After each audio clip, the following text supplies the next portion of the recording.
वो अजीज पाकिस्तान के खूबसूरत शहरों कराची, लाहौर, इस्लामाबाद, भालपुर, पिशावर, सियालकोट, दुनिया भर कोने कोने में जहां पहुंची मेरी आवाज, सबको मैं कहता हूं गुड मॉर्निंग एंड अस्सलाम वालेकुम। आज है जुम्मतुल मुबारक 19 ज़िक़ात 1444 जून की है 9 तारीख सन 2023 और आपने इस खूबसूरत सी सुबह का आगाज किया है मेरे साथ। नाम है मेरा आदिल। सनराइज शो में मेरा और आपका साथ हमेशा की तरह सुबह के 9 बजे तक बहुत सारी इंफॉर्मेशन, बहुत सारी बातें, आपकी पसंद का म्यूजिक, आप लोग के मैसेजेस लेकर अदील एक बार फिर से आपकी खिदमत में हाजिर है। उम्मीद करता हूँ सब खैरियत से होंगे, सुबह का आगाज अच्छा हुआ होगा और आप लोगों का वीक भी अच्छा गुजरा होगा।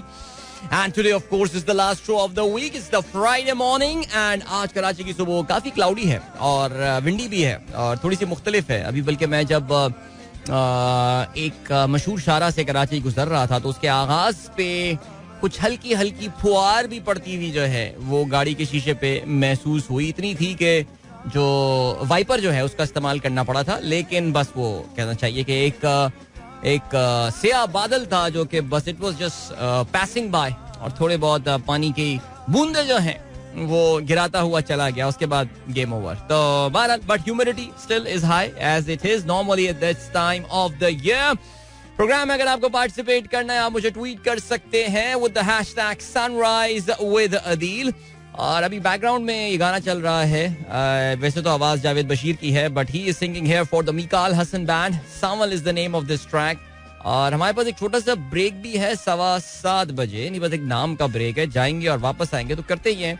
ये गाना रिज्यूम करते हैं जो कि तकरीबन अभी 2.5 मिनट का रह गया है, उसके बाद ये छोटा सा break less than a minute और फिर वापस आके आप लोगों के मैसेजेस प्रोग्राम में शामिल करते हैं। अगर आपको प्रोग्राम में पार्टिसिपेट करना है तो फिर आप मुझे ट्वीट कर सकते हैं with the hashtag sunrise with Adeel. Welcome back guys, एक बार फिर से आपको खुशामदीद कहते हैं। This is the Sunrise Show with me Adeel. Good morning दोस्तों ने प्रोग्राम ट्यून इन किया। 7:17 हो चुके हैं and yeah I've just logged into my Twitter account right now। Programme में ऑफ कोर्स आज जरा तफसील के साथ हम बात करेंगे पाकिस्तान की मईशत का स्कोर कार्ड जो है वो हमारे पास आ चुका है और इकोनॉमिक सर्वे ऑफ पाकिस्तान कल रिलीज हो गया है और as I tweeted yesterday it is that kind of a report card जो कि आप चाहेंगे कि अपने वालिदैन से छुपाएं और कभी भी वो देख ना सकें। बिकॉज एक हमारे दोस्त ने एक पॉइंट आउट किया मुझे, अदील कह लेंगे अदील तुम बहुत ज्यादा नेगेटिव हो रहे हो पाकिस्तान के इकोनॉमिक सर्वे के हवाले से। इसमें एक बड़ी मुस्बत चीज जो है वो नजर आई है और वो जो मुस्बत चीज नजर आई है वो आई है कि पाकिस्तान में गधों की तादाद में जो है वो एक बार फिर से इजाफा हुआ है। और मैंने कहा वाकई आई मीन फालतू में मैं ऐसी जो है वो डिप्रेशन का शिकार हो रहा हूँ कल के इकोनॉमिक नंबर्स पढ़ के। Even though I am not surprised, I will be very Frank, I mean I think जो लोग मेरा प्रोग्राम बड़ा रेगुलरली फॉलो करते हैं, जब से ये हुकूमत आई है तब से मैं इस चीज की तरफ इशारा कर रहा हूँ। इमरान खान साहब के आखिरी 2 महीने जो उनके डिसीजंस थे उनको अगले 3 महीने कैरी फॉरवर्ड किया इस गवर्नमेंट ने और फिर एक इनडिसीजन रही, एक Miftah Dar that cold war within Noon league और शीन लीग और फिर उसके बाद डार साहब eventually prevailed which was supposed to happen and then उसके बाद whatever we have seen and तो I think whatever has happened was expected. इसमें कोई ऐसी शक की अब गुंजाइश नहीं रही है और इसमें कभी गुंजाइश नहीं थी। और अब वक्त ये भी आ गया है कि डार साहब जो है वो अब ब्लेम पिछली गवर्नमेंट को भी नहीं कर सकते because he has got ample time. और अगर हम ओवरऑल पीडीएम सरकार की बात करें तो they have had ample time now, they are in the 14th month of their governance now. और अगर अब तक कोई इंप्रूवमेंट नहीं आ रही है तब तक तो फिर क्या कहा जा सकता है। बहरहाल चलें जी, तो जरा थोड़ा सा हम आगे चल के तफसील से जिक्र करेंगे इसके हवाले से। और क्या चीज है, और ये चीज है कि जनाबे वाला बशीर अहमद साहब का मैसेज आया हुआ है। गुड मॉर्निंग अदील भाई, तहसीन अमजद भी कहते हैं। बशीर अहमद कहते हैं सलाम प्यारे अदील, इसहाक डार के बजट खिताब से ज्यादा बजट के ऊपर आपके तज्जिए का इंतजार है। डार का पूरा खिताब एक तरफ, आपके 5 मिनट एक तरफ। अरे यार बहुत शुक्रिया भाई, आप लोग बड़ी इज्जत अफजाई करते हैं मेरी, thank you so much, thank you so much. और बाकी क्या सीन है जनाब। रहमान खिलजी साहब कहते हैं from yesterday link topic yes approach in life is change. अच्छा कल हम बात कर रहे थे इन्फ्लेशन के हवाले से और कि how is inflation affecting you because अब इन्फ्लेशन कोई एक I mean unless you are a super rich person, I mean जो कि डॉलर में कमाता हो। जैसे हमारे एक दोस्त ने कल कहा था कि since he gets paid in dollars he works for a multinational company on a global assignment, उनको फर्क नहीं पड़ता, good on him. But he is just 0.01%, may be less than that of Pakistani population, जो who are based in Pakistan. देखिए पाकिस्तान से बाहर रहते हैं, उनके अपनी चिंताएं, उनकी अपनी प्रॉब्लम्स हैं. अभी वालदा से कनाडा के हवाले से बात हो रही थी, वही कहीं यहाँ भी बड़ी प्रॉब्लम है, परेशानी है. Inflation is very high. Economic growth Canada की इस वक्त बहुत मीगर है. उनके अपने इकोनॉमी के बहुत सीरियस इशूज चल रहे हैं इस वक्त.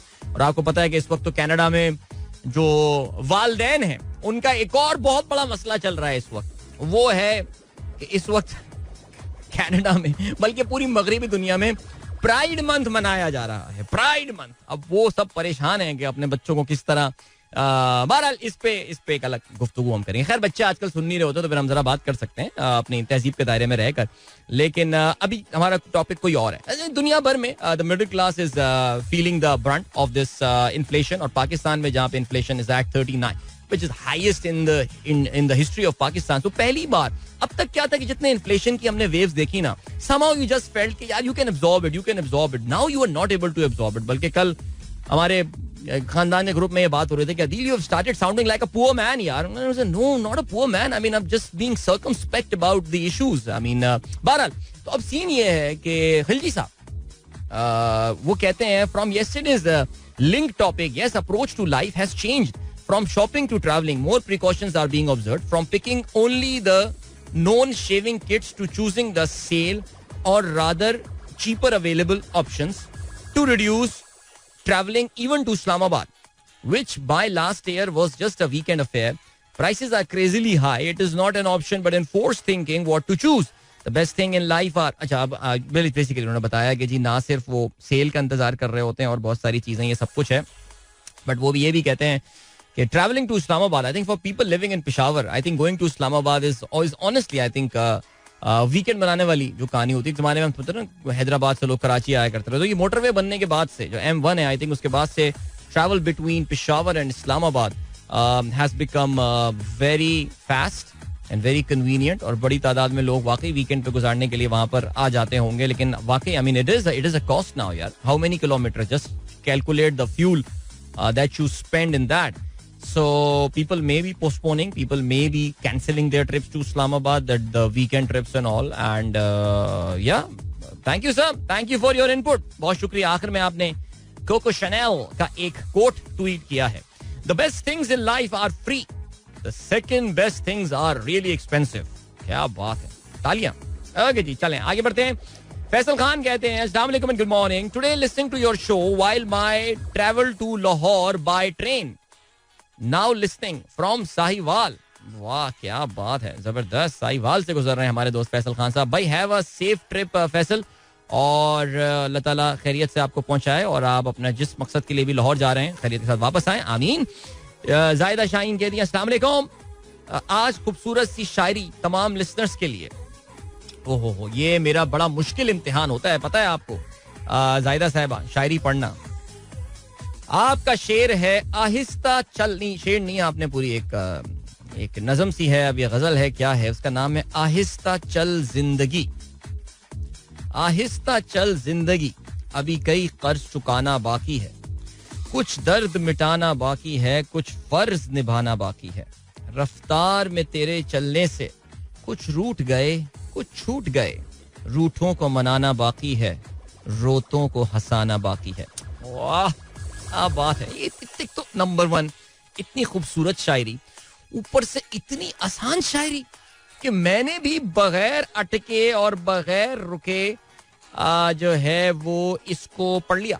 और वाह क्या बात है, जबरदस्त. ऑलराइट चलें जी आगे बढ़ते हैं. अताउर रहमान साहब कहते हैं another difficult situation for our friends. हाँ जी, डोनाल्ड ट्रम्प साहब के हवाले से ये खबर आई है. डोनाल्ड ट्रम्प ने कल ये अनाउंस किया that has been indicted in connection with the mishandling of more than 100 classified documents that were discovered last year at Mar-a-Lago, making him the first former president to face the federal criminal charges. यानी विफाक की जानिब से, अगर आपको याद हो, विफाक की जानिब से बाकायदा फर्द जुर्म आयद कर दी गई है डोनाल्ड ट्रम्प साहब के हवाले से. और इस पे बात की जा सकती है आगे चल के भी. तो सुबह में अगर सारे टॉपिक निपटा देंगे तो फिर हम शाम में क्या, मेरा मतलब है प्रोग्राम के सेकंड हिस्से में हम क्या बात करेंगे. Surprisingly again no tweet from Razzaq साहब, मिसिंग इस ट्वीट वेरी मच. भाई हमें खैरियत पूछनी चाहिए. क्या किसी ने रजाक साहब को मैसेज करके उनकी खैरियत पूछी? क्या यही है सनराइजर स्पिरिट? यही है क्या अताउर रहमान साहब? Very sad. ओके चलें जी आगे बढ़ते हैं. और क्या सीन है? शैला अकील, मैं शैला इकबाल क्यों कर रहा हूँ? शैला अकील, अस्सलाम वालेकुम, गुड मॉर्निंग. Good morning. अच्छा नहीं, जुल्फी साहब क्रिकेट का भी जिक्र कर रहे हैं, यानी अब क्रिकेट का भी जिक्र निपटाते हैं हम अभी, फिर मैं बाद में क्या बात करूंगा भाई. जाहिर है, बिल्कुल आप सही कह रहे हैं. Australia is in complete control right now as far as the world test championship final is concern. Score card पे तफसील से नजर डालेंगे और लग यही रहा है कि ये टेस्ट वक्त से काफी पहले खत्म हो सकता है. फहीम अली खान कहते हैं अस्सलाम वालेकुम to you and all the listeners. आपने कुरान की एक आयत का तर्जुमा शेयर किया है. कह दो मेरे उन बंदों से जिन्हें हालात नामुमकिन लग रहे हैं, मैं हर शय पर कुदरत रखने वाला हूँ. वाह क्या बात है. इस तरह की जो है वो आयात सुन के कितना हौसला आता है, कितनी ढारस बनती है. बहुत शुक्रिया फ़हीम, जज़ाकल्लाह. आपने जो है वो इतनी खूबसूरत आयत हमारे साथ शेयर की. मुनव्वर अली साहब कहते हैं जुमा मुबारक. समंदरी तूफान की कोई अपडेट? देखो यार, समंदरी तूफान की तो मैं अपडेट आपको बता देता हूँ कि इससे इंशाल्लाह हमें कोई खतरा नहीं है. मेरा मतलब है पाकिस्तान की जो कोस्टल पट्टी है, पाकिस्तान की जो साहिली पट्टी है, उसको इससे कोई खतरा जो है वो नहीं है. लेकिन इससे प्रॉब्लम हमारे साथ होती है, और वो ये होती है कि इससे गर्मी बहुत बढ़ जाती है. लैंड ब्रीज चलना शुरू हो जाती है, बिकॉज हवा का इतना कम दबाव बोहरा अरब पे होता है. आपको पता है कि हवा जो है वो ज्यादा दबाव से कम दबाव की तरफ जो है वो जारी होती है, और यही सिलसिला होने वाला है. इसलिए एक्सपेक्टेड है कि अगले हफ्ते कराची में गर्मी की शिद्दत में जो है वो इजाफा हो सकता है. यानी अब आप सोच लेंगे इतनी गर्मी है ऑलरेडी और इजाफा हो जाएगा. बहरहाल अगर आप सैटेलाइट तस्वीरें और रडार तस्वीरें देखेंगे तो आपको अंदाजा ये होगा कि भारत के बेसिकली तकरीबन आप कह सकते हैं भारत और ओमान के बिल्कुल मिड में जो है बोहरा अरब में, इस वक्त मैं देख भी सकता हूँ ये पिक्चर, ये साइक्लोन एक बना हुआ नजर आ रहा है. एक हवा का डिप्रेशन, आप एक बादलों का एक जो है कलेक्शन आपको यहाँ पे नजर आ रही होगी. लेकिन द पॉइंट है कि अभी ये किसी भी तरह की खुश्की से, किसी भी तरह के साहिली इलाके से काफी दूर है, लेट अलोन पाकिस्तान. ऑलराइट चलें जी, ग्रेट. आगे बढ़ते हैं. और क्या सीन है? क्या ख्याल है, गाना सुन लिया जाए? एक ऐसा करते हैं, हम सुन लेते हैं गाना और उसके बाद एक कमर्शियल ब्रेक, बिकॉज काफी देर से बात कर रहे हैं. सो सुनते हैं ये वाला गाना. ठीक है, काफी दिनों से चलाया भी नहीं है, एक जमाने में बड़ा रेगुलर प्रोग्राम में चला करता था. पीर ज़हीर साहब, फ़हीम का भी मैसेज आया हुआ है, और भी मैसेजेस मौजूद है. अगर आप भी प्रोग्राम में पार्टिसिपेट करना चाहते हैं तो फिर आप मुझे ट्वीट कर सकते हैं with the hashtag sunrise with Adeel. Welcome back guys, एक बार फिर से आपको खुशामदीद कहते हैं. This is the sunrise show with me Adeel Azhar and good morning. इन दोस्तों ने प्रोग्राम ट्यून इन किया. अच्छा भाई, ये तो क्लियर हो गया, रज़ाक साहब इज डूइंग फाइन. और हमारे एक दोस्त ने, एक सीक्रेट दोस्त ने हमारे एक कॉन्वर्सेशन शेयर किया जिसमें कुछ लोग शिकवे कर रहे हैं कि अदील हमारे मैसेजेस शामिल नहीं करते. वैसे खैर तारीख गवाह है और मुझे ज़ाहिर से कोई जस्टिफिकेशन देने की जरूरत नहीं है कि मैं किसके मैसेजेस बड़े रेगुलरली शामिल करता हूँ. यानी उनके मैसेज ना होने पे अगर हम महसूस ही कर रहे हैं तो फिर इसका मतलब तो यही है कि यार ये बड़ी अजीब सी बात लगती है मुझे कभी कभार. लेकिन खैर नहीं, चलें ओके आगे बढ़े. मोटी पाओ आगे बढ़ते हैं. या खैरियत से हमें ये पता चल गया, अल्हम्दुलिल्लाह. अच्छा भाई, ये गाना पसंद किया आप लोगों ने. ख्वाजा साहब कहते हैं ओए होए क्या याद करा दिया राहत भाई के इस सॉन्ग ने ब्रदर. ठीक है, ओके. गानों के साथ जो है वो बहुत ज्यादा एसोसिएशंस होती है. There's lots of nostalgia attached to a lot of songs for sure. And ये गाना भी बड़ा खूबसूरत है और I'm sure it has a lot of nostalgic value too. और ख्वाजा साहब भी यही कहते हैं, हमारे दोस्त ख्वाजा हमीद साहब कहते हैं मैं तेनू समझावा की. Yes, you played the song after a long time. Indeed. All right. चलें जी. कलीम जाफरी साहब, सर कैसे हैं आप? खैरियत? My friend Hassan Shah with me saying salam Pakistan. वालेकुम अस्सलाम. And जनाब फ़हीम अली खान कहते हैं ब्रो, एज पर डास साहब the rupee is still under value according to RWR it should be 240 while the interbank is trading at 286. He further stated that it will revert to 240 after the IMF deal will be finalized. What's your opinion? I really hope so. अगर इसहाक डार साहब भी कह रहे हैं कि IMF की deal जो है वो हो जाएगी ना, लेकिन सवाल यही पैदा होता है ना, why is open market valuing रूपी एट 286? अगर डार साहब के बकौल RWR, वैसे अगर आपको याद हो आपसे कुछ महीने पहले डार साहब तो रियल इफेक्टिव एक्सचेंज रेट को मानते ही नहीं थे. नसीम जहरा के साथ एक इंटरव्यू में उन्होंने कहा था ये क्या होता है RWR, क्या होता है रियल इफेक्टिव एक्सचेंज रेट? उन्होंने कहा था कि कोई चीज नहीं है ये. लेकिन लगता है उन्होंने अब तेरी थियरी पढ़ ली है इसकी, तो वेरी गुड, चलें जी, कुछ सीख रहे हैं, सीखने का अमर इंसान की पूरी जिंदगी जारी रहना चाहिए। तो ये समझना चाहिए बात, वो भी ये मान रहे हैं बात की जी मार्केट जो, चलो अच्छी बात ये है, the good thing is that Ishaq Dar के जहन से ये गलत फहमी तो निकल गई कि रुपए की फेयर वैल्यू जो है वो 200 रुपए से कम है, डॉलर की फेयर वैल्यू 200 रुपए से कम है। सो ठीक है, वो सही कह रहे हैं मेरे ख्याल से। पीर ज़हीर साहब कहते हैं सलाम to all the listeners with Pir Zaheer, mister Asif साहब project department and Mohammad Faizan भाई सबको सलाम बहुत बहुत। डॉक्टर कामरान यहाँ ने खबर शेयर की है, women marries AI generated man calls him perfect husband, Twitter reacts. यार खुदा की कसम यार, यही रह गया था बस यार। एनीवे, रियाजुर रहमान साहब कहते हैं listening to your show after an absence of a week as was suffering from severe sciatica pain, अल्हम्दुलिल्लाह better now, please do keep me in your prayers. Riaz साहब बहुत सारी दुआएं आपके लिए भाई, और मुझे पूरा यकीन है, कहने की जरूरत नहीं है, लेकिन आप अपना भरपूर इलाज जो है इसके हवाले से करा रहे होंगे। अभी कुछ दिनों पहले हमारे एक दोस्त को भी यही दर्द हुआ था, जिसकी वजह से वो एक बड़ा इंपॉर्टेंट ट्रिप जो है वो मिस कर गए थे अपना, but he is doing fine as well and I hope that you will be doing fine as well pretty soon इंशाल्लाह। शहजाद नियाज़ साहब सबको सलाम कहते हैं। ख्वाजा हमीद अख्तर साहब कहते हैं a very dull morning, how to say good morning, सुबह बखैर। PM is asking Najam Sethi to complete the election process in BCCP. अच्छा, ये सारी बातें अपनी जगह, आपने जो BCCP का वर्ड यूज किया है ना, कितना नॉस्टैल्जिक वर्ड है ये। आपको पता है कि अब से कोई दहाइयों पहले BCCP का नाम जो है वो बदल के पाकिस्तान क्रिकेट बोर्ड PCB हो गया था, लेकिन BCCB और board for the control of cricket in Pakistan. पता नहीं, ये नाम सुनते ही मुझे आरिफ अब्बासी साहब याद आ गए, उनके जमाने में ये नाम हुआ करता था BCCP। जी हाँ बिल्कुल, ये आपको पता है कि बोर्ड, इसका इलेक्शन होना है।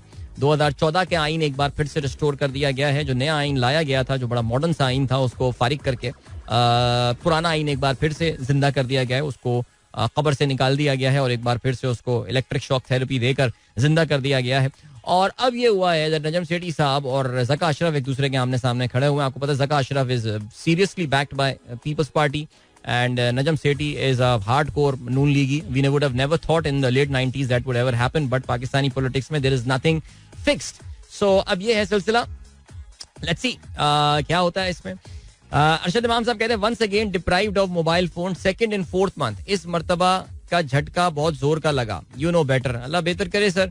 मेरा ये ख्याल है कि थोड़ा सा आपको हालात हैं जाहिर है इस तरह के, तो मोबाइल फोन के मामले में आप जरा कॉम्प्रोमाइज ही कर लें, इन द सेंस कि आप एक डंप फोन लेके ट्रैवल करें सर। थोड़े अरसे की बात है, अल्लाह बेहतर करेगा इंशाल्लाह।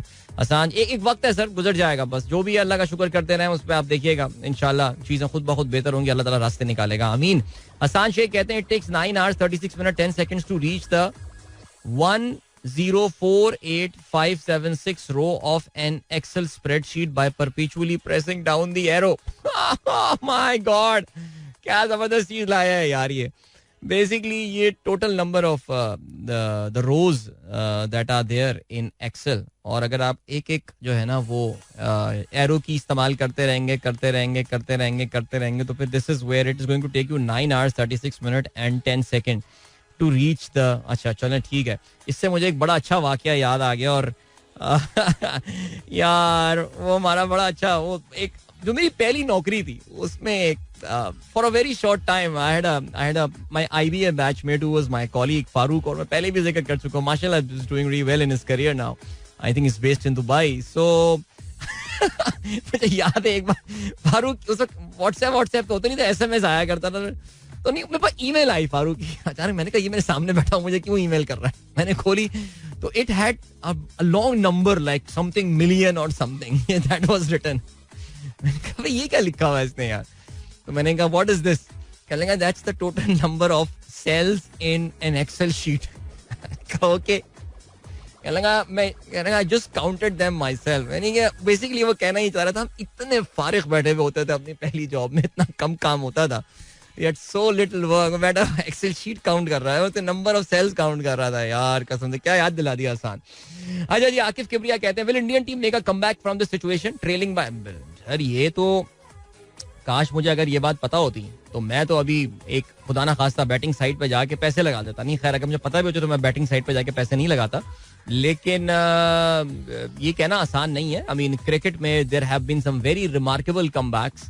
आई mean we know that India ने ही इसी ऑस्ट्रेलिया के खिलाफ the mother of all comebacks जो है वो किया था अगर आपको याद हो इस सदी के बिल्कुल आगाज में Kolkata test match, how can you forget that, VVS Laxman and Rahul Dravid and Harbhajan Singh and all, but those were different conditions, these are different conditions. The moment ये विकेट का, जब मैंने कल भी बताया था कि जैसे ही इसका मुखड़ा दिखाया था और जैसे ही घूंघट उठाया था तो फिर लगा यही था कि ये विकेट तो ऑस्ट्रेलिया को फेवर करने वाली है और इंडिया ने जो है वो अपनी निस्बतन कंपैरेटिवली वीकर बॉलिंग की वजह से they left the advantage. Even though आपने देखा कि उनको जब कैसी कल ओपनिंग मिली थी उन्होंने जल्दी ऑस्ट्रेलिया को निपटा दिया, अदरवाइज 500 वाज डेफिनेटली ऑन.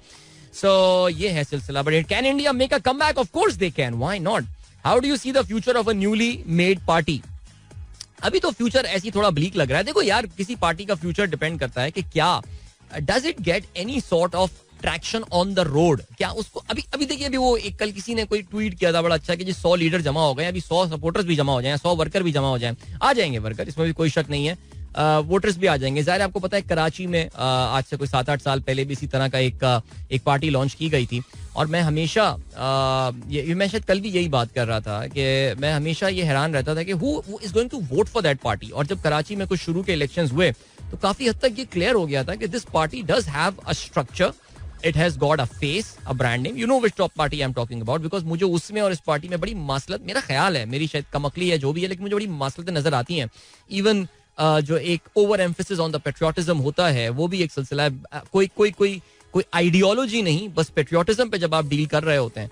सो मुझे यही लग रहा है कि अभी भी I mean it will take some time. I mean expecting कि कोई बहुत बड़ा एवलांच ये कॉज कर देगी, because see at the end of the day Pakistan में political parties are one man show. I mean except for one और two, they are just one man show यार. आगे बढ़ते हैं. जुल्फी कहते हैं today either play open road bye. यार ये गैरी बार्लो, मैंने सर्च किया, we don't have Gary Barlow in our library. Actually Gary Barlow was too fringe and he was too fringe a singer. और गाना भी कहां से ढूंढ के लाए यहाँ वैसे वाकई. रिचर्ड मार्क्स वाला गाना मैं देख लेता हूँ if I can find that. Kindly comment on the France stabbing incident. France में the children have been stabbed और ये देख लेते हैं यार, इस पे बात करते हैं. मैं जरा इस खबर की डिटेल पढ़ लूं मैं. श्योर. रहमान खिलजी साहब ने क्या बात किया. Good read on Zulqarnain.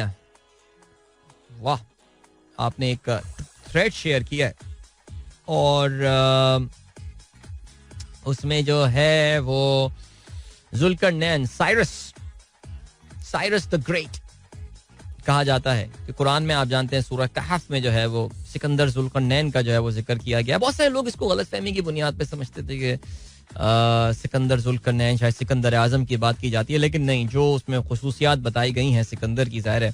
तो मुझे याद है बचपन में जो पहली बार मुझे इंटरेस्ट इस पे पैदा हुआ था, सैयद अबुल आला मौदूदी साहब की जो तफहीमुल कुरान है, हिज मैग्नम ओपस, वो जो कुरान की एक बड़ी ज़बरदस्त तफसीर उन्होंने लिखी है, उसमें उन्होंने सूरह कहफ की जब तफसीर पे वो आए हैं तो उन्होंने बहुत डिटेल के साथ जो है वो सिकंदर जुल्करनैन का जो है वो जिक्र किया. और साइरस, उनके भी यही रिसर्च बताती है कि जब हम साइरस की बात करते हैं, मशहूर ईरानी बादशाह साइरस, वो कहा जाता है कि वो बंदा था कि जिसका शायद ये जिक्र किया गया है.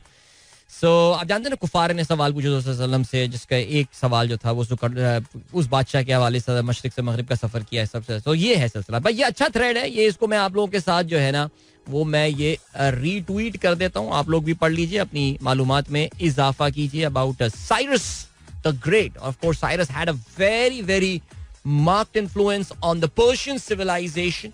ऑफ कोर्स ज़ोरास्ट्रियंस जो हैं हमारे यहाँ, ज़रतुश्त पारसी जिनको हम कहते हैं, उनके भी ज़ाहिर है हिस्ट्री का एक बहुत इंपॉर्टेंट ये एक कैरेक्टर है, एक पर्सन है साइरस. चलें जी, ग्रेट. अभी आपको हम ले चलते हैं ब्रेक की जानिब और छोटा सा ब्रेक है मुख्तसर, उसके बाद एक अच्छा सा गाना सुनेंगे. Don't go anywhere and keep listening. Welcome back guys, एक बार फिर से खुशामदीद. This was Aamir Zaki, the evergreen, मेरा प्यार तुम ही हो. Enjoyed the song, you bet you did. Alright, अभी वैसे थोड़ी देर पहले साइरस की बात हो रही थी, मुझे अभी पता याद आया कि Cyrus the Great, Binyamin Netanyahu, Israel के प्राइम मिनिस्टर, उन्होंने कुछ अर्सा पहले जो है, कुछ सालों पहले की ये बात है कि डोनाल्ड ट्रंप को उन्होंने तशबीह दी थी साइरस द ग्रेट से. उन्होंने अब एक तकरीर की थी, बिकॉज अगर आपको याद हो तो Donald Trump was the first American president who recognised Jerusalem as the capital of Israel. और उस पर इसराइल में बड़ी खुशी का इजहार किया गया था और उनका देखा देखी कुछ और मुल्कों ने जो है वो जेरूसलम को इसराइल का दारुल हुकूमत जो है वो एक्सेप्ट किया था, कबूल किया था उसको. और उस पे जो है वो इसने ये बात बोली थी. ही सेड दैट कि साइरस द ग्रेट का यहूदी कौम के ऊपर एक बड़ा एहसान रहा है कि उसने यहूदियों को जो है वो, क्योंकि वो एक बड़ा अच्छा बादशाह था, उसने यहूदियों को जो है वो वापस उनकी ज़मीन पे ला के ही help them build their temple in Babylon और पता नहीं कहाँ पर क्या था. तो उसने कुछ एक कंपैरिजन ड्रॉ किया था, एक एनालॉजी ड्रॉ की थी between Donald Trump and Cyrus the great. Alright, doctor Haseeb Nawaz कहते हैं good morning from Charsadda. Alright, क्या हाल है जी? जबरदस्त. कैसे हैं mister Charsadda?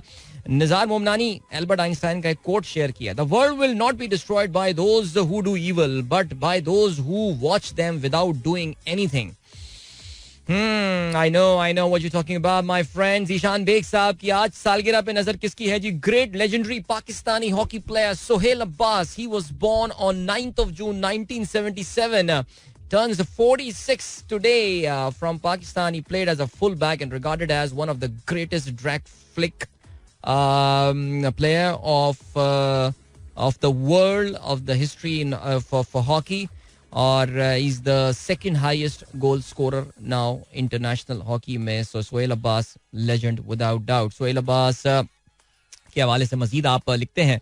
Sohail Abbas is the highest goal scorer in modern field hockey with 348 goals. 348. A drag flick specialist noted for his lethal flicks with great accuracy and speed in front of goal from penalty corner. He is widely regarded as the king of drag flick. वैसे वाकई यार सोहेल अब्बास एक I think the last player who really caused excitement when he was on the field. और जैसे ही penalty corner की whistle होती थी और तमाम नजरें Sohail Abbas. I remember that scene यार कि कैमरा अचानक used to pan into Sohail Abbas और सोहेल अब्बास जो हैं वो भागते हुए जा रहे हैं क्योंकि फुल बैक पोजीशन पे खेला करते थे वो. तो फुल बैक से भागते हुए वो डी की तरफ, मुखालिफ डी की तरफ जा रहे हैं because he has been called to duty. Drag flick 348 goals और बहुत ज़बरदस्त ज़ाहिर एक करियर था उनका. अनफॉर्चुनेटली ही हैज़न्ट रियली अपने पोस्ट रिटायरमेंट जो है वो इतना हमें एक्टिव सीन में नज़र नहीं आया बिकॉज काफ़ी डिसल्यूशन्ड वो रहे पाकिस्तान हॉकी फेडरेशन के साथ. और खैर मेरे ख्याल से आई थिंक इस बात में कुछ हद तक जो है वो दुरुस्त भी है कि हॉकी फेडरेशन हमारी बहुत हाईली पोलिटिसाइज्ड है और उसमें डिफरेंट ग्रुप बंदियाँ हुई हैं एंड ऑल. तो सोहेल जो है वो इस डर्टी पॉलिटिक्स का जो है वो हिस्सा नहीं बनना चाहते थे और इस वजह से उन्होंने जो है वो अपने आप को अलग रखा इस पूरी सियासत से. और लेकिन बहरहाल जी जो है सिलसिला वो है कि उन्होंने जो अपना जो कंट्रीब्यूशन थी उनकी ज़ाहिर है वो अपनी जगह बड़ी ज़बरदस्त रही. और इनफैक्ट एक प्लेयर हुआ करते थे पॉल लिचियंस नेदरलैंड्स के, जिसका रिकॉर्ड जो है वो सोहेल अब्बास ने तोड़ा था. तो ठीक हो गया, चलें जी, ग्रेट. अब क्या सीन है? अब ये सीन है कि हम लिए चलते हैं आपको आज के अखबारात में शामिल अहम खबरों की जाने. बाकी जो मानदा ट्वीट्स हैं इस वक्त वो हम थोड़ी देर में शामिल करते हैं. और आप भी अगर प्रोग्राम में हिस्सा लेना चाहते हैं तो फिर आप मुझे ट्वीट कर सकते हैं with the hashtag sunrise with Adeel. चलें जी आगे बढ़ते हैं. और क्या सीन है? Alright, economic survey of Pakistan, हुकूमत की इकोनॉमिक कारकर्दगी रिपोर्ट कार्ड आ गई है. रिपोर्ट कार्ड में काफी सारे एफ नजर आ रहे हैं और कहते हैं जी IMF के ड्रामे ने डॉलर की कीमत नीचे नहीं आने दी.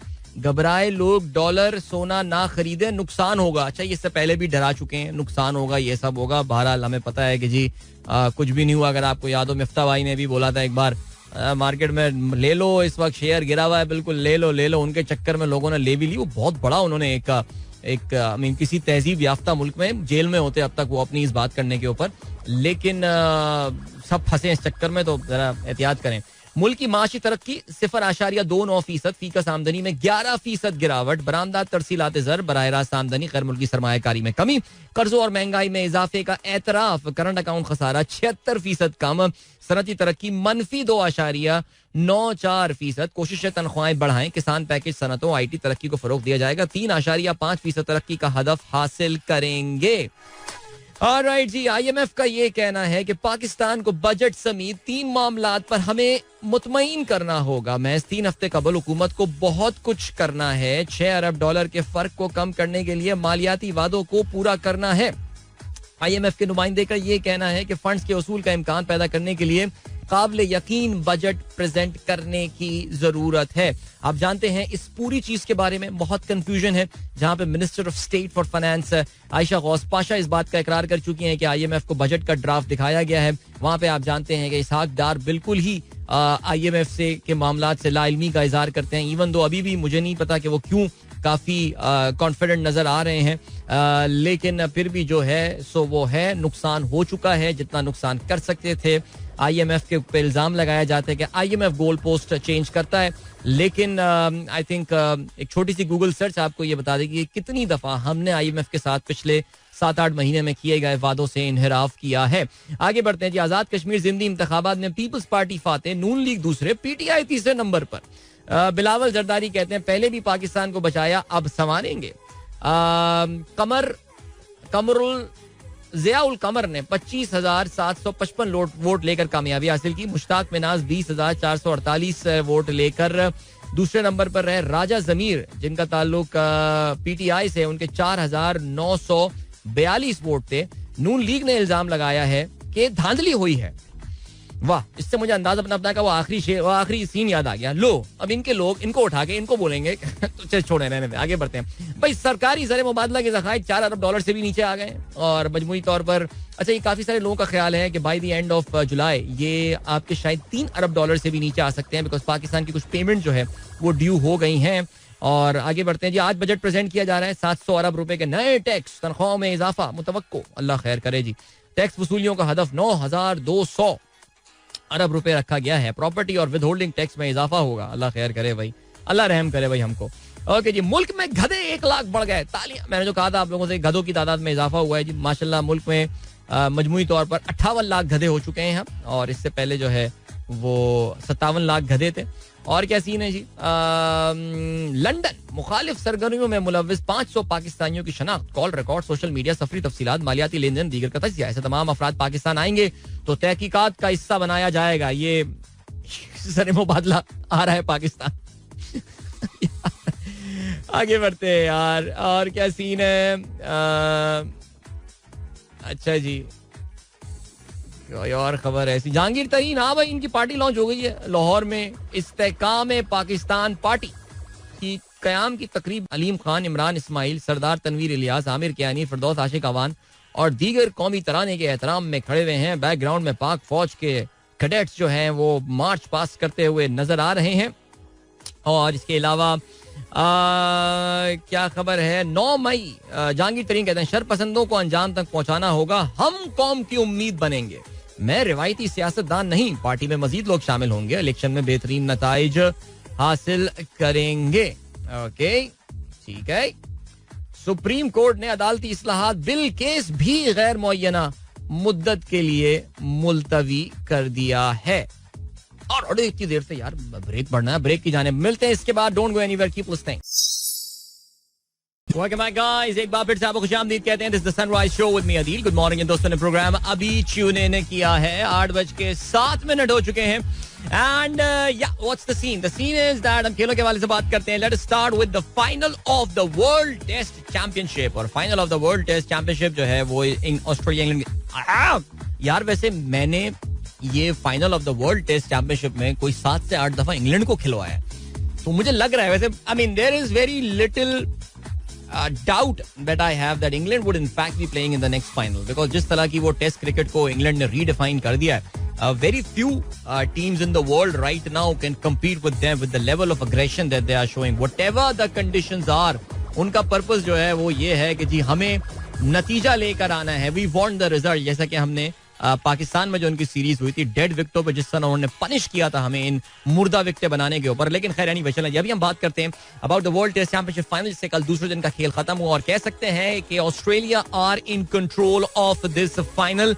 और अगर मामला ऐसे ही चलते रहे तो पाकिस्तान मामला ऐसे ही चलते रहे तो फिर India will be out of it. ये मैच उनकी पहुंच से 1-1.5 सेशन में ही जो है वो बाहर हो जाएगा. अच्छा जी, कल जब खेल खत्म हुआ तो सिचुएशन ये है कि इंडिया ने बना लिए थे 151 रन. उनके 5 खिलाड़ी जो हैं वो आउट हो चुके थे और this was in response to Australia's 469 runs. Well, Australia ने जिस तरह की चौथी विकेट की उनकी पार्टनरशिप रही थी, उस वक्त लग ऐसा ही रहा था कि ऑस्ट्रेलिया हो सकता है they may end up somewhere about 500 runs, but you have to give credit to the Indian bowlers.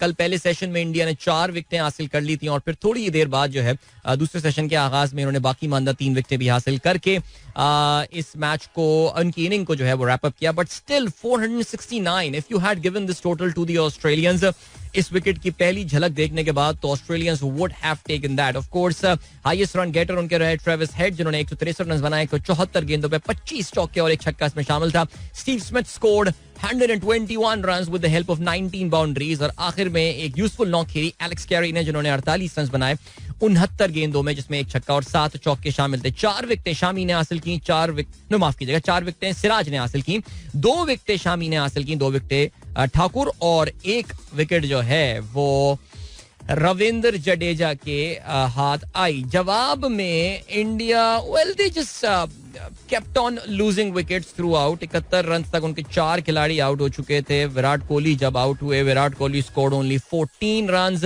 Cheteshwar Pujara ने भी 14 बनाए, शुभमन गिल ने 13 बनाए, रोहित शर्मा ने 15 बनाए. इस वक्त टॉप 4 बैट्समैन आपके जो कि well these are some high quality batsman we talking about. अगर वो कंट्रीब्यूट ना कर पाए तो फिर तो सिचुएशन गंभीर होती है. नेचुरली अजंक्या रहाणे और रविंद्र जडेजा के दरमियान एक अच्छी पार्टनरशिप रही. थोड़ी सी मामलात उन्होंने इंप्रूव करने की कोशिश की. 71 रन की उनकी ये पार्टनरशिप थी. बिफोर रविंद्र जडेजा खेल खत्म होने से थोड़ी देर पहले जो है वो आउट हुए. नेथन लायन की गेंद पर 48 रन उन्होंने बनाए. 51 गेंदों पे 7 चौके और एक छक्का इसमें शामिल था. ठीक हो गया. ऑस्ट्रेलिया के हर बॉलर, जो बॉलर उन्होंने ट्राई किए, 5 bowler, everybody got 1 wicket. So that's the scene, that's the thing between Australia and India. इसी सीजन का खेल होने वाला है एंड डेफिनेटली इस वक्त जो है वो बैटिंग कर रहे हैं श्रीकर भारत और अजंक्या रहाणे अभी भी मौजूद हैं. इसके बाद बैटिंग करने वालों में we know that Shardul Thakur can bat a bit, लेकिन फिर Umesh Yadav, Shami and Siraj. So is follow on there या फॉलो ऑन की सिचुएशन आ सकती है. 318 रन से अभी भी इंडिया ट्रेल कर रहा है.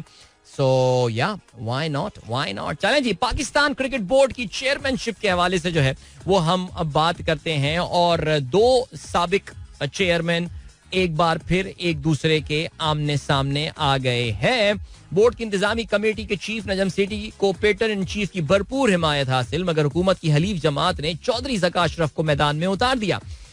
अखबार का लिखना है, मनसब पर फाइज शख्सियत की मुकम्मल मुद्दत के लिए नामजदगी मफादात का टकराव है. जिसे इलेक्शन कराने थे वो खुद इंतखाबी अमल का हिस्सा कैसे बन सकता है. ये कहना है एहसानुर रमजान मजारी का, जो कि minister for inter provincial coordination है. And he has got a point. He is saying के पाकिस्तान में क्योंकि हमारे यहाँ केयर टेकर सेटअप का कॉन्सेप्ट है, दुनिया के बहुत सारे ममालिक में जहाँ पे इलेक्टोरल निज़ाम बड़ा मजबूत हो चुका है, वहाँ पे ये केयर टेकर सेटअप नहीं होता, क्योंकि इलेक्शन कमीशन इतना स्ट्रांग होता है कि the processes are so trustworthy. अगर हमारे पड़ोस में इंडिया में भी आप देखें तो वहाँ कोई निगरान सेटअप नहीं आता. जो हुकूमत होती है वही इलेक्शंस जो है वो करवा रही होती है. लेकिन यहाँ पे जो आपके पीपल्स पार्टी के मिनिस्टर हैं, जो कि ऑफ कोर्स पीपल्स पार्टी आप जानते हैं ज़का अशरफ को बैक कर रही है इसमें, उनका ये कहना है कि यार ऐसा कैसे हो सकता है कि जो बंदे को इलेक्शन करवाना है वही इस वक्त मसनद पे बैठा हुआ है. सो क्या कह सकते हैं. चलिए आगे बढ़ते हैं. और क्या सीन है.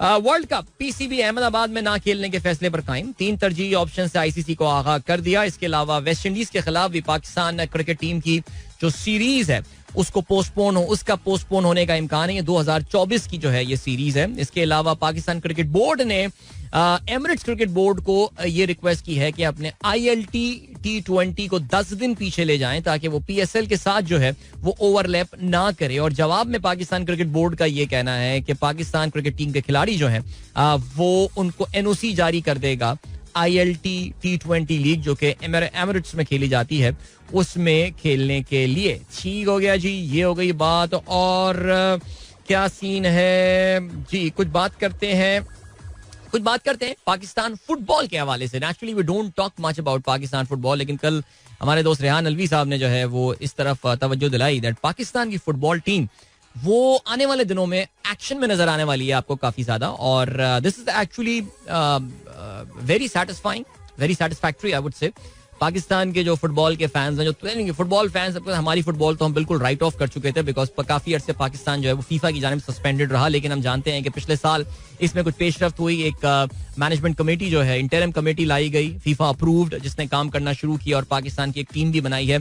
यूरोप से कुछ पाकिस्तान ओरिजिन प्लेयर्स भी लाकर एक पॉटपुरी ऑफ प्लेयर्स है जो कि पाकिस्तान को रिप्रेजेंट कर रहा होगा.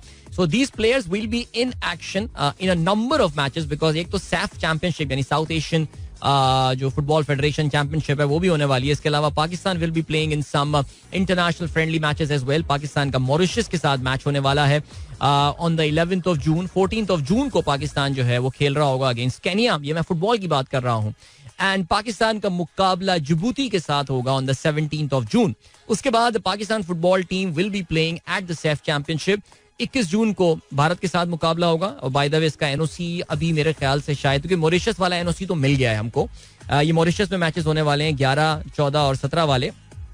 और इसका भी एनओसी मेरे ख्याल से आ ही जाएगा. पाकिस्तान का कुवैत के साथ मुकाबला होने वाला है. कुवैत कब से सैफ चैंपियनशिप में आ गया? बहरहाल आ गया यार, बड़ों के साथ खिला रहे हैं हमको यार. एनीवे और नेपाल के साथ, कुवैत के साथ हम 24 को खेलेंगे और नेपाल के खिलाफ हम 27 तारीख को जो है वो खेल रहे होंगे. सो या that's a very nice thing that Pakistan की फुटबॉल टीम जो है. अब इसमें कितने मैचेस जीत जाएंगे? मैं जैसे कल ट्वीट किया था, मैंने कहा उसमें 2 मैचेस, हम इन 6 मैचेस में से जो है वो ड्रॉ करने में जो है हमें कामयाब हो जाना चाहिए. But let's see what happens जी. चलें, ठीक हो गया जी, ये हो गया सीन. और ये बाय द वे ये सैफ चैंपियनशिप जो है ये होने वाली है इन बेंगलुरु, यानी इंडिया में ही पाकिस्तान टीम जो है वो खेलने जा रही है नेचुरली, जिसके लिए फिर एनओसी शनोसी और ये वाली कहानियां जो है ना वो इस वक्त चल रही हैं. चलें, जब हम बढ़ रहे हैं ब्रेक की जानिब, लेकिन उससे पहले हाँ बता दें चलें आपको कि आज फ्रेंच ओपन का सेमीफाइनल होने वाला है. बहुत दिलचस्प मैच है. कार्लोस अल्काराज का मुकाबला होने वाला है विद नोवाक जोकोविच, टूर्नामेंट फेवरेट. और अगर आप ये मैच देखने में इंटरेस्टेड हैं तो ये मैच पाकिस्तानी वक्त के मुताबिक शाम को 5:45 बजे खेला जाएगा. अभी ले चलते हैं आपको ब्रेक की जाने, मिलेंगे इसके बाद. Don't go anywhere and keep listening. Welcome back guys, एक बार फिर से खुशामदीद. This is the Sunrise Show with me Adil. Good morning. इन दोस्तों ने प्रोग्राम अभी ट्यून इन किया है एंड या जल्दी से आप लोग के मैसेजेस पर नजर डालते हैं. कौन है हमारे दोस्त? अंजुम केयानी साहब कहते हैं, सलाम अदील भाई, tuned in after 2 months. It is so good listening to you after some time. I will turn 39 this November and these 2 months I am taking a shot on my education, doing my intermediate exam for both first year and second year combined. वाह वाह वाह वाह. यानी आपने 23 साल के break के बाद, आपने 23 साल पहले मैट्रिक किया था बट एट द एज 39 अब आपने डिसाइड किया that you want to go for the intermediate. यार अंजुम केयानी सर, सलूट. मेरी बहुत सारी दुआएं, नेक ख्वाहिशात आपके लिए. आपने बड़ी जबरदस्त एक इरादा किया है और लोग समझते हैं कि कोई पर्टिकुलर चीज एक पर्टिकुलर टाइम के साथ जो है वो लिंक्ड होती है, लेकिन no, you are proving everyone wrong. Good luck to you my friend. और क्या सीन है और जो है बाकी मैसेजेस पे नजर डालते हैं. Very good morning from La Coruna in Spain. Wow, Farrukh Saleem साहब is listening to the show at the beautiful coastal town of La Coruna. जब हम छोटे थे और ला लीगा बड़े शौक से देखते थे तो फिर एक टीम होती थी Deportivo La Coruna. I really don't know if that team plays in La Liga. अब तो शायद सुनाई नहीं दी जाती मुझे, लेकिन ला करूनिया स्पेन के नॉर्थ वेस्ट में, I think it's north of Portugal. अगर है very good if you get chance because Portugal is a part of the Schengen treaty and all. तो do visit northern Portugal as well if you are इन ला करूनिया. और पहले तो Spain देखें और फिर ये भी देखें पार्ट, और जिंदगी एंजॉय करें सर, जिंदगी एंजॉय करें. Whatever reason has brought you there. Asif Ayaz sahab कहते हैं, sir how is YouTube broadcast testing going? It's going pretty fine. I think हम हर अपनी 3 हम टेस्ट रन कर चुके हैं, हर 3 में बेहतरी नजर आ रही है. I like the unabridged version of with cute engineer बाबू chatting and guiding in the background. हमारे छोटे इंजीनियर बाबू घर के जो है माशाल्लाह वो सही सेट हो रहे हैं, उसकी काफी अच्छी अंडरस्टैंडिंग है गैजेट्स की and he's really helping me out in this entire thing. अच्छा जी, by the way on World Test Championship why Indian media is bashing and blaming IPL? यार इंडियंस का यही मसला है. जब इंडियंस, आपको पता है कि हर इंटरनेशनल टूर्नामेंट में जाके इस वक्त थर्ड क्लास परफॉर्मेंस दे देते हैं. थर्ड क्लास है मतलब ये जीत नहीं रहे ना यार. At the end of the day why do you play international tournament? You play to win. I mean अगर फाइनल खेलना ही, अगर या सेमीफाइनल खेलना ही अचीवमेंट, तो फिर तो यार रहने दो ना यार. बिकॉज इंडियंस को फ्रस्ट्रेशन इस बात पे होती है कि यार एक इतना बड़ा cricket board which is like like Vishal cricket board और इतनी कंट्रीब्यूशन उनकी और इतनी भयंकर किस्म की वो पावर जो है वो करता है, जो है वो यूज करता है हर चीज को अपने हक में करने के लिए. उसके बावजूद they are failing to win the trophies. और जाहिर है गुस्सा उनके लिए, इंडिया के लिए जो फेवरेट स्केप गोट है वो आईपीएल है. आईपीएल पे गुस्सा उतारते हैं. तो भाई जब आईपीएल हो रहा होता है तो मत देखो, खेलना बंद कर दो, आईपीएल को सपोर्ट करना बंद कर दो. वो भी ये लोग नहीं करेंगे. बट बहरहाल चलें जी. ओके ठीक से बैठो यार. ओके मनाज नवीद कहती है मार्क माई अटेंडेंस. क्या हाल है मनाज? शहजाद जोया क्या हाल है? अच्छा जी. इमरान जकी कहते हैं Aamir Zaki beautiful, very very beautiful song, great guitarist, miss you Aamir Zaki. बिल्कुल जी आमिर जकी ग्रेट गाय यार, no doubt about that, great talented guy. अच्छा जी. Video of Aamir Zaki was directed by Marina Khan. Okay, if I'm not wrong. I did not know that. Arshad साहब, that's very interesting trivia actually. कभी मरीना से मुलाकात हो जरूर पूछेंगे. खावर कहते हैं बड़े मैचेस में चोक कर जाता था सोहेल अब्बास, या जो भी था वर्ल्ड रिकॉर्ड तो बना दिया. इमरान गफूर साहब कहते हैं भाई सीन चेक करें कराची में फैल्कन के इनसाइड. अच्छा फैल्कन में कराची बड़ा आज मौसम खूबसूरत हुआ है. आज गहरे काले बादल आए हुए हैं. नॉट द रेन वाले, कुछ हल्की फुल्की फुहार बूंदाबांदी हो सकती है, बट नो. इसके अलावा और क्या सीन है? आसिफ याद कहते हैं bro like the quote is very relevant in modern days politics, particularly the developing countries. अच्छा जी. पीटर ओबी साहब का कोट है.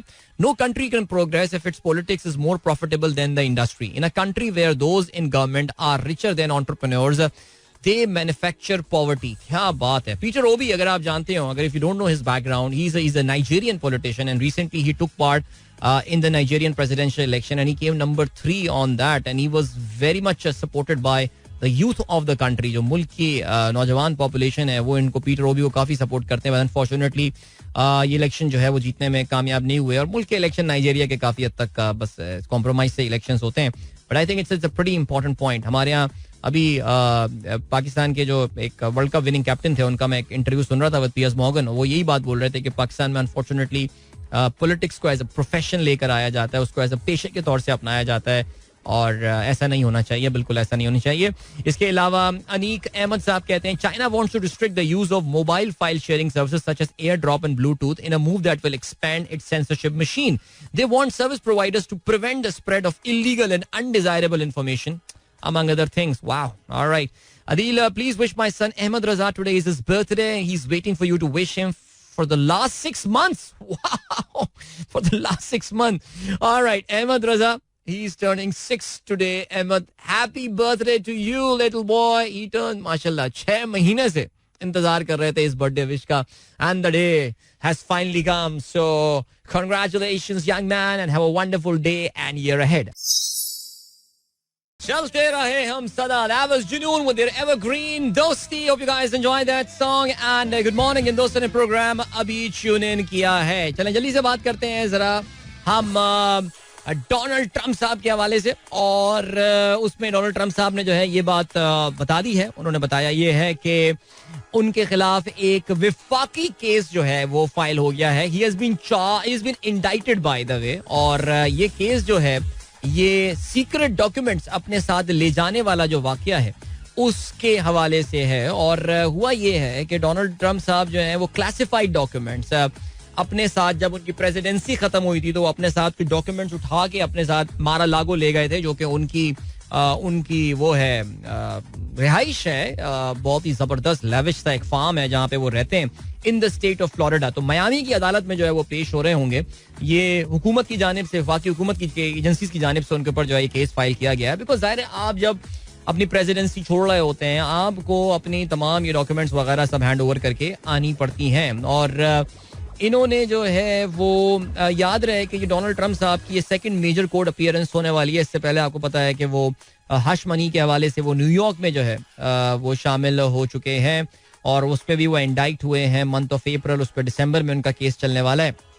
और ये एक और इम्पोर्टेंट जो है केस इनके खिलाफ बना है जिसमें ये डॉक्यूमेंट्स अपने साथ ले जाने के हवाले से ये मामला है. लेकिन बहरहाल जिसे कहते हैं कि अभी तक तफसीली इल्जामात क्या हैं ये अभी तक पब्लिश नहीं किए गए हैं. बट काफी हद तक अंदाजा है कि मामलात हैं क्या. और डोनाल्ड ट्रंप साहब जाहिर है जैसे जैसे ये अमरीकी इलेक्शंस करीब आते रहेंगे डोनाल्ड ट्रंप साहब पे लीगल मुश्किलात जो हैं वो बढ़ सकती हैं. और ये भी याद रहे कि इससे उनकी मकबूलियत में बहरहाल फिलहाल जो उनकी बेस है, जो उनकी सपोर्ट बेस है, उसमें कोई फर्क नहीं आ रहा. As I've been saying throughout, he's heads and shoulders above the rest of the challenges. जो रिपब्लिकन पार्टी में, उनकी अपनी पार्टी में जो challenges मौजूद हैं, डोनाल्ड ट्रंप साहब को मुकाबला देना चाहते हैं अगले प्रेसिडेंशियल इलेक्शन में जो बाइडन का मुकाबला करने से पहले, उनमें और डोनाल्ड ट्रंप साहब में जमीन आसमान का फर्क है इस वक्त उनके पोल्स में. Trump is far ahead of rest of them. So बल्कि ही सो अहेड डोनाल्ड ट्रंप के वो कह रहे हैं कि शुरू की वो प्रेसिडेंशियल डिबेट्स में हिस्सा भी, जो रिपब्लिकन प्राइमरीज की डिबेट होने वाली है, उसमें वो हिस्सा भी नहीं लेंगे. कह रहे हैं यार कौन वक्त जाया करे इसमें, यार ये वाला है सिलसिला. बहरहाल जी, तो ये हो गई डोनाल्ड ट्रंप की बात. डोनाल्ड ट्रंप ने जाहिर है अब यही बोला है, चार्जेस मेरे ख्याल पॉलिटिकली मोटिवेटेड हैं. उनके जो वकला हैं उनका भी यही कहना है कि भाई ये तो बहुत ही ज्यादा जिसे कहना चाहिए क्रेजी स्ट्रेच उन्होंने बोला है. डोनाल्ड ट्रंप के अटॉर्नी का जो है वो इस हवाले से ये कहना, जिनका नाम है जेम्स ट्रस्टी, बड़ा अच्छा नाम है जेम्स ट्रस्टी, एक वकील के लिए बहुत अच्छा नाम है. वो ये कहते हैं कि Donald Trump has been summoned, has served a summon document that contains some language that suggest that what the 7 charges would be, but they had not seen the actual indictment. Trustee का ये कहना है. He described the charge as a crazy stretch and said that the espionage charge was ludicrous under the fact of this case. यानी espionage charges उन पे जो है वो लगाए गए हैं. espionage मतलब क्या कहते हैं ना कि सीक्रेट तरीके से कुछ चीजें सुनना, जासूसी वगैरह करना, ये सारी बातें. कुछ सिमिलैरिटी लग रही है वैसे, है ना भैया, हमें भी. चले जी, ओके. और क्या सीन है? और ये सीन है कि मसूद साहब ने गाने को पसंद किया. वो कहते हैं कि wow, original track was better but still this version is not lesser. यार यही दोस्ती है. Thank you so much Masood. इसके अलावा can you play Ali Haider, बारिश का है मौसम, चले ठंडी हवा. चलेंगे बाद में चला देंगे. कराची में आज बारिश का मौसम हुआ हुआ है, वैसे ज्यादा खुश ना हो, थोड़ी देर में अभी धूप निकल आएगी और ठीक हो गया. चलें जी, अभी जाने ब्रेक की जाने. ब्रेक से वापस आके जरा नजर डालेंगे इकोनॉमिक सर्वे ऑफ पाकिस्तान का. रोना धोना रोएंगे हम थोड़ा सा बैठ के, ठीक है जी. वैसे खैर का पूरे साल ही रोना धोया हमने, लेकिन चलें बाकी बातें बाद में. अभी ब्रेक है, मिलते हैं इसके बाद. Don't go anywhere and keep listening. Welcome back guys, एक बार फिर से आपको खुशामदीद कहते हैं. This is the sunrise show with me Adeel Azhar. Good morning दोस्तों. प्रोग्राम में ट्यून किया. This is the last link of the day and of the week as well. We are heading towards another weekend here. Karachi में आज सुबह बड़ी खूबसूरत हुई हुई है. Yes, humidity तो अपने पीक पर है, लेकिन काफी गहरे बादल बाज इलाकों में छाए हुए हैं. और कराची के सबर्ब्स से मेरे पास मैसेजेस आ रहे हैं कि बहुत ही खूबसूरत मौसम है. आई एम प्रीटी श्योर कब्जा कॉलोनी में बारिश भी हो रही होगी, वहाँ ज्यादा बारिश होती है कराची से एवरेज. लेकिन बहरहाल चलें जी. लेकिन जो है वो इस वक्त इकोनॉमी की बात करें, सिचुएशन काफी ब्लीक है. जाहिर है मेरे ख्याल से किसी को भी एक्सपेक्टेशन है, किसी को भी उम्मीद नहीं थी कि इकोनॉमिक सर्वे ऑफ पाकिस्तान कोई बहुत अच्छी सिचुएशन प्रेजेंट करेगा, और ऐसा ही हुआ. इसका एक बैकग्राउंड होता है. इकोनॉमिक सर्वे ऑफ पाकिस्तान यानी पाकिस्तान की माशी कारकर्दगी का जायजा एक प्री बजट डॉक्यूमेंट है. It makes the case for the budget of the country. जैसे आज बजट प्रेजेंट हो रहा है, आमतौर से उससे 2-3 दिन, 4 दिन, एक हफ्ता पहले economic survey of Pakistan present किया जाता है. उन्होंने एक दिन पहले economic survey of Pakistan present किया और प्रेस कॉन्फ्रेंस में उन्होंने बताया. देखिए, एक तो होता है टारगेट्स को मिस करना. टारगेट मिस करना ये होता है कि मैंने 6.5 जीडीपी ग्रोथ रेट का टारगेट सेट किया एंड आई रीच 6.2%. आप कहेंगे यार आई मिस द टारगेट, लेकिन यहाँ पे सीन ये हुआ है कि हमने तो टारगेट तो रहने ही दें यार. हम तो बेसिक कहते हैं कि हमने टारगेट को सूंघा भी नहीं है. यानी जस्ट इमेजिन लाइक हमारी जो जीडीपी ग्रोथ रेट रही है दैट हैज बीन जस्ट 0.29%, जिसपे भी बहुत सारे लोगों का ये कहना है कि this could be an exaggeration as well. Pakistan economy might have contracted this year, उसमें एक्चुअली कमी हुई हो. लेकिन बहरहाल अब नंबर आ गया है तो ये आ गया है. जीडीपी की अगर हम बात करें, पिछले साल याद रहे जी, पाकिस्तान की जो जीडीपी है इट ग्रू बाय 6.1%. उससे पहले 5.8%. एक अच्छा बाउंस बैक आया था after a very difficult Covid year. Pakistan की इकोनॉमी अच्छी ग्रोथ शो की थी, लेकिन उसके बाद आके अब 0.29. So we are almost back there. So every number that you pick up, मैं सुबह ही बता चुका हूँ, other than the number of donkeys that you have, जो नंबर आप उठाएंगे उसमें आपको एक अफसोसनाक सिचुएशन नजर आएगी, which is a clear manifestation of the poor manner in which the economy has been run in Pakistan. जाहिर है इस पे पूरा व्लॉग बन सकता है 10-15 मिनट का, जिसपे आप ये बता सकते हैं कि जो इकोनॉमिक मैनेजमेंट अंडर पीडीएम रही है what are the causes why this has been so poor and so bad? Because आप ये याद रहे कि पाकिस्तान के मीडिया का, पाकिस्तान के सर्टन बिजनेसमैन का एक सर्टन हल्का जो है वो इसहाक डार को एज एन इकोनॉमिक विजर्ड और एक जीनियस के तौर से प्रेजेंट करते आए हैं. But why, what has gone wrong, what was the reason and situation why Ishaq Dar, even though उनके जो क्रिटिक्स या उनके जो स्केप्टिक्स हैं, they were not very hopeful when he was coming because कोई ऐसा he hasn't got much to show, but फिर भी एक उम्मीद क्रिएट की गई थी. Remember those tweets by Adil Shahzeb and Naseem Zahra and all those people के डार आ गया और ये आ गया, और वो सोचते होंगे कि ये क्या कर दिया, इसहाक डार ही अच्छा था, ये साफी साहब ने जो किए थे. बहरहाल अब मुझे नहीं पता इकोनॉमी पे ये हजरात कितनी बात कर रहे होते हैं, लेकिन I think this is a manifestation of the exaggeration, या जो एक गलत एक्सपेक्टेशंस हम क्रिएट कर लेते हैं लोगों के साथ. तो कुछ सिलसिला ऐसा ही हुआ है. तो अगर आप जीडीपी की बात करें, जस्ट 0.29% ग्रोथ रेट. अच्छा, हर चीज का जो इनकी खास बात है वो ब्लेम करना है ना, आईएमएफ को ब्लेम करना है. एक्सचेंज रेट क्यों मसला हुआ जी? आईएमएफ का मसला हुआ है. अच्छा जी, पॉलिटिकल कॉस्ट, हमने जी बड़ी पॉलिटिकल कॉस्ट बेयर किया है. यार पॉलिटिकल कॉस्ट आपने इसलिए बेयर किया because you made some very pathetic and poor economic decisions. दुनिया भर में अब the commodity prices have crashed, बहुत नीचे आ गई हैं. Why Pakistanis haven't taken the advantage of that? People should go and ask them. लेकिन जाहिर है, मैं बार बार जो एक और बात बोले जा रहा हूँ वो ये, दैट पाकिस्तानी मीडिया का फोकस इकोनॉमी इस वक्त है ही नहीं. It is the elephant in the room that no one is talking about right now. और सबका जो है जाहिर है वो हमारे सियासी इशूज और ये सारी बातें, और नई पार्टियां बन रही हैं, ये बन रही हैं, फलाना हो रहा है, इसने ज्वाइन कर ली, उसने छोड़ दिया, ये हो रहा है सिलसिला. लेकिन इकोनॉमी इस वक्त सबसे बड़ा इशू है. 37-38% हम जीडीपी, अपनी तारीख की हाईएस्ट हम इन्फ्लेशन पे बैठे हुए हैं. लेकिन बहरहाल जी, एग्रीकल्चर की बात करें, surprisingly agriculture has shown a growth of 1.55%. Really don't no ये नंबर कहां तक दुरुस्त है. सर्विसेज जो कि हमेशा से एक बड़ा, हमेशा स्ट्रॉन्ग ग्रोथ शो करता है, सर्विस से मुराद बैंकिंग, इंश्योरेंस, ये सारी बातें अगर हम करें, 0.86% सिर्फ ग्रोथ आई है. Last year it grew by close to quarter to 7%. Industry की अगर बात करें, the worst hit area in Pakistan is industry. Of course large scale manufacturing literally in Pakistan is on its knees. और ओवरऑल इंडस्ट्री जिसमें large small scale दोनों शामिल करें तो -2.9 तकरीबन 3% से ये नेगेटिव ग्रोथ जो है वो इसने शो की है. नेचुरली इन्फ्लेशन जो कि पिछले साल 11% थी, बल्कि अब तो हम कह सकते हैं सिर्फ 11% थी, अब बढ़ के 29.2%. ना ये 29.2% याद रहे पूरे साल का नंबर है, ये 10 महीनों का नंबर है. अगर आप the second half of the year लगाएं तो of course it is above 30%. It is even higher that we are talking about. So बहरहाल, अच्छा इसहाक डार साहब का तो जाहिर है उन्होंने क्लियर कट बात की. उन्होंने कहा जी आने वाली जो हुकूमत है अब वो आईएमएफ के साथ एक नया पैकेज जो है वो नेगोशिएट करें. आने वाली हुकूमत पता नहीं कब आएगी, क्या होगा, हुकूमत आएगी, कौन आएगी, क्या होगा.